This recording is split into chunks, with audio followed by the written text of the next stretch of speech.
Mr. Arbery was killed in February and we're only now having these indictments. What is your reaction? It's a travesty.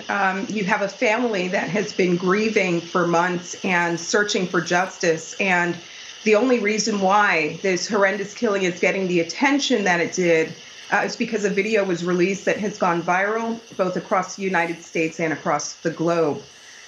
Today's indictment is an important development in this case. The three men who are responsible for taking Mr. Arbery's life will now face charges. But there's a long road ahead. We'll have to be vigilant and watch as this case moves through the justice system. It's also noteworthy that this is the fourth prosecutor who has touched this case.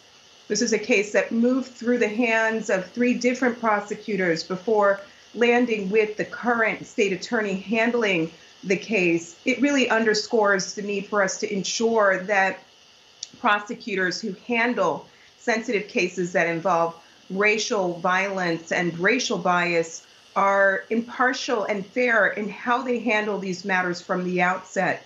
No doubt the fact that this case traveled between the hands of three different prosecutors resulted in the delay of an indictment in this case. Kristen, the lawyer representing Arbery's family, Benjamin Crump, also, of course, representing George Floyd's family. Has anything changed given the amount of protests that we've been seeing on the streets in America and worldwide since the death of George Floyd? Do you think anything is changing now in terms of how this Mr. Arbery's death is being perceived? There have been some very small and incremental changes. For one, Georgia has at long last passed a hate crimes bill that is now sitting on the governor's desk for his signature.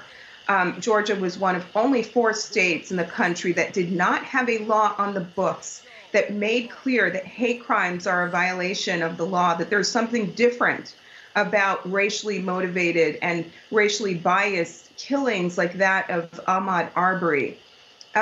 We also are waiting for justice in the death of Breonna Taylor.